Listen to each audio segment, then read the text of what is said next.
There we go. I was listening to a little bit of the actual over the air signal versus in the studio signal. And that gives me a good flavor of what you're all hearing. Speaking of hearing, that may actually be part of the discussion this morning. Jeremy Dalley is here, joining us from Trip Family Medicine in Twin Falls, and he's a physician assistant. And he will spend some time this morning talking with us about cell phone use. Now, I should point out as well that long ago, I gave up my landline because I thought, why have a second bill every month? And since I can take the cell phone with me, it's become my exclusive. Actually, I have two of them over here. So I guess I'm a two fisted cell phone user. Uh, but first of all, Jeremy, welcome back. Thanks. Great to be here. The segment is Better Health with Trip Family Medicine. Bill Colley with you as well on News Radio 1310 KLIX and newsradio1310.com. And not just hearing, but there's a number of different issues that we're growing concerned about with cell phone use. Oh, certainly. Now, if hearing were the bigger issue, that'd be a different story. Now, I would probably be surprised if anyone felt like they use their cell phone or think of their cell phone as a device to talk to other people on, because it doesn't happen very often. It seems like making a phone call and kind of the intended purpose initially of the cell phone has somewhat gone to the wayside as far as its functionality. It's the other things that a cell phone can do really that make it attractive to people and in some ways make it actually becomes an addiction for a lot of people. And that's some of the things that I wanted to talk about today is, well, what does it do to your health? What are the negative health consequences of cell phones? The other day, I was here at the office and I had to lock up on the way out, and I set the alarm and then turned to go out the door, and I could hear the alarm starting to beep. And I have about 20 seconds to get out, but then I started hearing this cheering noise and then a voice, and I literally, practically jumped out of my shoes. And I realized it was the phone in my pocket. I pulled it up and I'd accidentally hit one of the apps. I have a lot of apps for various college and professional football programs. And I hit the app and it was replaying some video from a football game with the cheering of the crowd. And that's, again, there's so much more on these phones, but I go out and I see people just sitting in restaurants, couples who should be talking together, and they're both engrossed in their phones instead. Exactly. And that's, one of the things that we see really often is it tends to take the place of conversation. We become engrossed in kind of the virtual life that we have as far as, oh, what are people saying about me on Facebook? And did somebody like my post? Or does someone comment on my status on Facebook? Or, who's texting me now? Rather than focusing on the individuals, the human beings that are in our presence, those people tend to be less exciting for some reason than the people over the phone. It is a little bit like I've seen those stories on TV on some of the animal shows where you'll take a spider monkey, for instance, and it's being trained to, and it does something right. It can press a button and it gets a little pellet of a reward and eats the reward. In many ways, being on the phone, looking for email, looking to see if you got a comment on Facebook, et cetera, is our human version of getting that reward, that pellet. Oh, exactly, exactly. And many times we don't. We're not getting that email, but we like to check for it.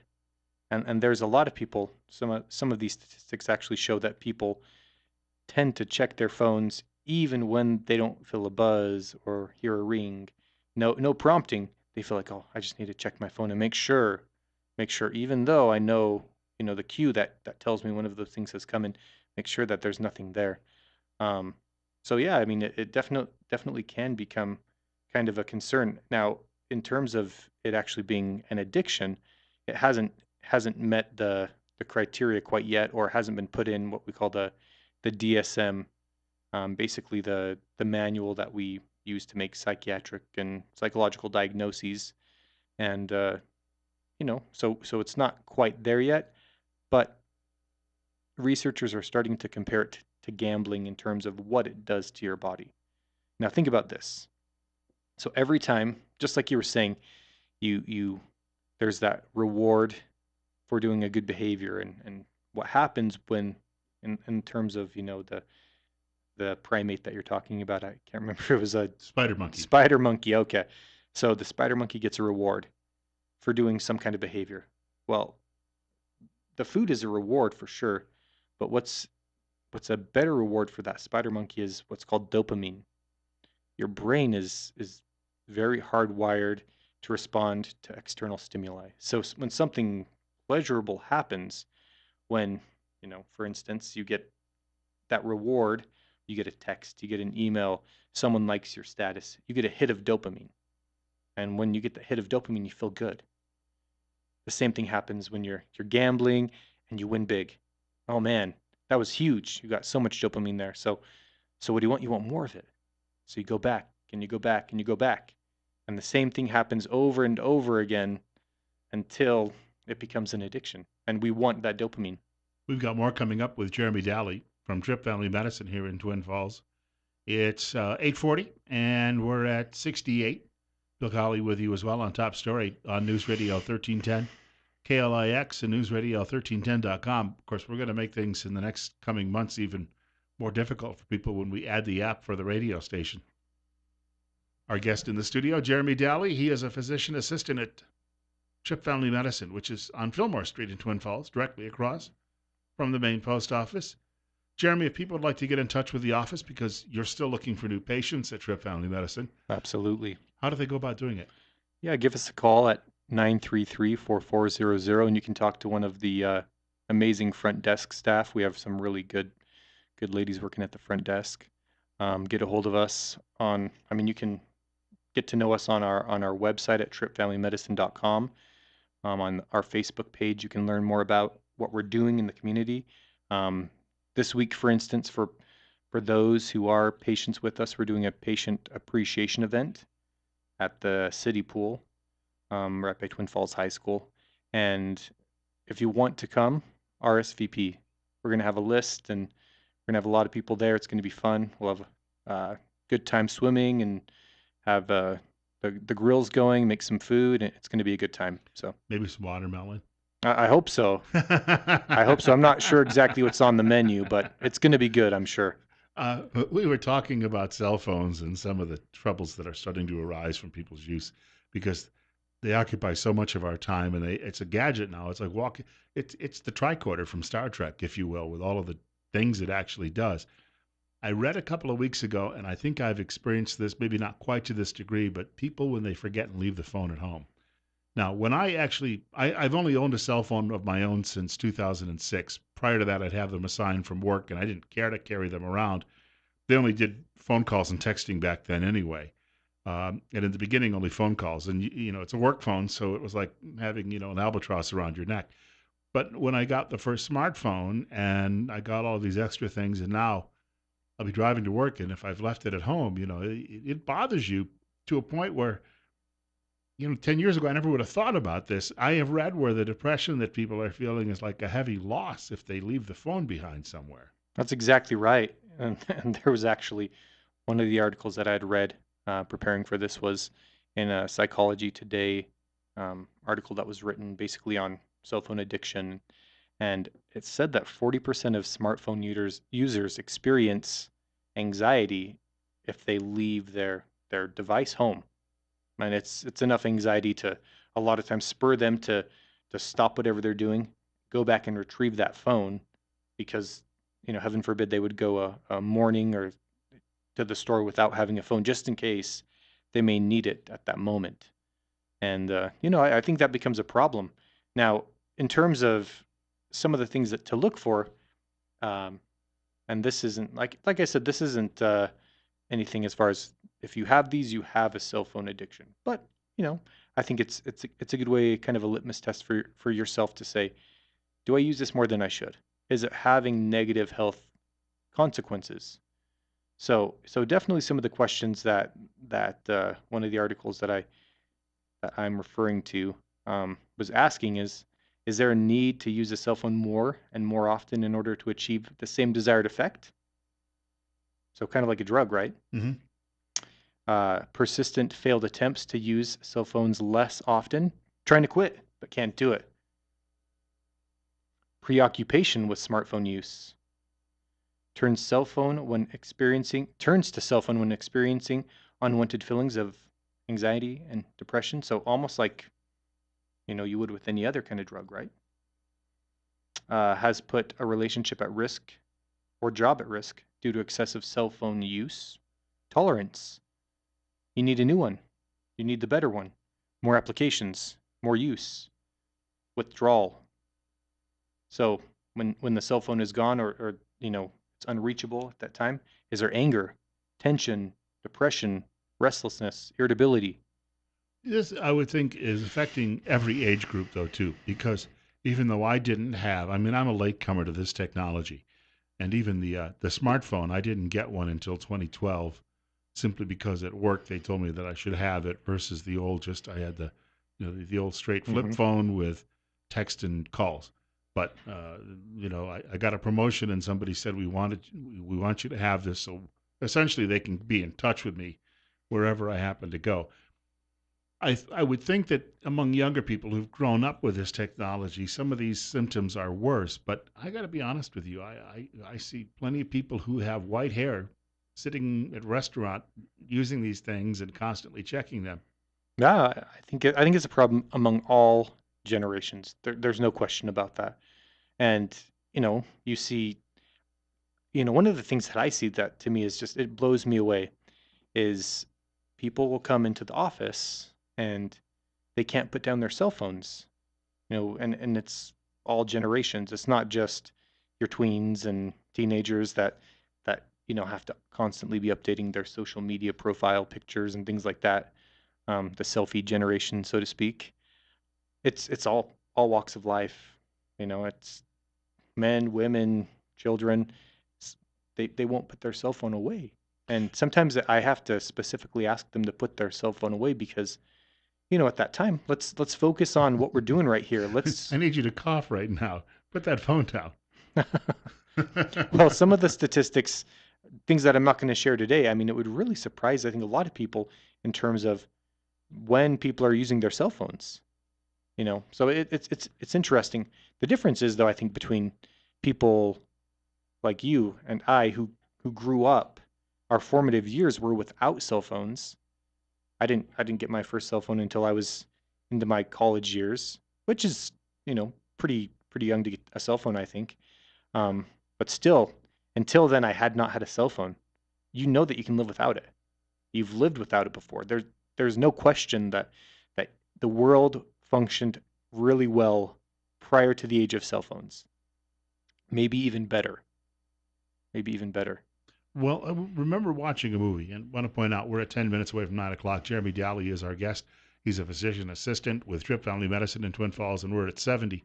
Bill Colley with you as well on News Radio 1310, KLIX, and newsradio1310.com. A movie called The Lonely Guy that was out in the 1980s with Steve Martin and a couple of other well known Hollywood comedians. And these were single guys, and it was the single guys all talking about, the challenges they had in their lives.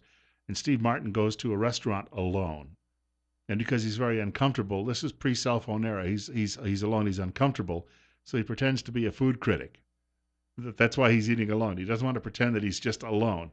And I have experienced that when you go out to eat. Sometimes you go into a restaurant, you sit down if you're alone, and there's no newspaper to sit there and read or peruse. Then you sit around and you feel nervous just sitting there while you wait for your dinner or your breakfast, whatever you've ordered. And in this day and age, I think a lot of people turn to that phone just to combat that, I don't know, social nervousness they have in that situation. Yeah, I think so. I think so. I mean, we've all been there. We've all been in a waiting room. We've all been on a plane next to someone that maybe we didn't want to talk to or obviously didn't want to talk to us. And so I think we all know that kind of awkward silence, so to speak. Um, but but I think in terms of use at other times, that's when it becomes a problem. I I, I still I think I have a problem with that too, as far as you get to know people when you put down your phone. You get to enjoy people around you. You get to meet people you wouldn't have otherwise met because you know you'll think, oh, well, who is this person sitting next to me? Well, what's going on with them? Why are they here? What are they doing? And you get to know them. But if you have a cell phone, if they have a cell phone, oh, I don't want to disturb them. I don't want to bother them, or I don't want to talk to them. So I'm just going to pretend like I'm busy. I think that happens quite a bit. And you talk about the potential for addiction. These people who are walking through malls and falling into these fountains because they're not paying. People have been walking down the street and stepped into traffic. That part of it I haven't experienced, but it amazes me that I can see people that are so contained in what they're doing. They've literally blocked out all other stimuli around them. Right? That's true. Well, you mentioned them, the injuries of falling into a fountain, which in terms of things that could happen, probably, I mean, obviously embarrassing, maybe a little bit of injury to that. But you think about things that are a bigger deal, like, you know, texting in a car, which is a huge deal. I mean, whenever we hear of an accident nowadays, it's usually, uh, I mean, I feel like most of the time that's what you're hearing about, and that might be a generalization, but I feel like you hear about that quite a bit. People saying, "Oh, they were probably texting, or they were texting," and you think, man, just to answer a text message, somebody died. It is easy to tell people take some time every day and put this thing down and find something else to do. It's easy to say that. I don't think it's so easy to get people to do it. I don't think so either, and I think that's why it's good to recognize like what can actually happen if you're continuing to use these phones on a regular basis. We talked a little bit about some of the questions to ask yourself to say, oh, is this a problem? Is this an addiction? Well, what are some of the negative health consequences? So I'm just going to list a couple of these and we can talk about these. Eye strain, digital eye strain is a big problem. I mean, definitely, especially over 2 hours a day of screen time, you're going to have some eye strain. So eye problems are something that a lot of people are experiencing. Headaches. I see headaches all the time, and I often wonder, is this because of or is cell phone use a contributor to the headache that they're experiencing right now? Neck problems. Cell phone neck. I mean, I don't know if anyone is familiar with that term, but it's a pretty common thing to have kind of a crick in your neck after you've been bent over staring at your smartphone. Um, and then increased illness. The statistic is 1 in 6 people or 1 in 6 phones actually have E. coli on them, which typically comes from fecal material. So, I mean, besides the fact that there's communicable disease coming from these and the injuries, we're talking about addiction and we're talking about it dramatically affecting your quality of life. Probably the other thing that I see the most that I feel like really in terms of people experiencing some negative health consequences of cell phones is cell phone use in the evenings. I mean, I have so many patients who cannot sleep. They complain of not being able to sleep. And I say, what's the first thing you do when you can't sleep? They say, I reach for my phone, or I turn the TV on. But most of the time it's reach for my phone. And more they're finding that, you turn that blue light on and what wakes up your brain? You don't go to sleep. Mm-hmm. And so people are struggling with insomnia and they're coming in for medical treatment for insomnia. What do I do? And you say, well, put your phone down. And it is a hard thing because there's an addiction there. You mentioned the E. coli, and I read too where people are got about a minute to go, but because they feel that time spent on the throne is a bit of a waste of their time, they're now sitting there with their phones because they can still stay in touch with the outside world and take care of business in a couple of ways, if you will, and that's the health hazard there. There you go. And I think the statistic was that 19% of people use their cell phone while going to the bathroom. So it is there. It happens. We should be washing our cell phones, or wiping them down maybe with Windex or something at least once or twice a day, I would imagine. Yeah, even something that has some antibacterial properties to it. If you have a Clorox wipe, that would be even better. Something that can kill things like E. coli. So the same things that you would use to clean off your counter after spilling eggs on it, salmonella obviously is what we're trying to kill there, but E. coli is another bacteria that we're trying to kill. So think about it the same way. Your cell phone has probably more, and arguably if you have younger children, probably a lot more if they're ever touching your cell phone bacteria on it than most things in your house. Before we wrap up, one more time for people who would like to get in touch with Trip Family Medicine, how do you go about doing that? Yeah, call us. We have great people, and we We like to talk. We like to talk face to face. And it's at 933-4400 is our telephone number. Just right across from the post office on Fillmore is the location. So come in and see us and get to know us. And I think you'll like the care that we give.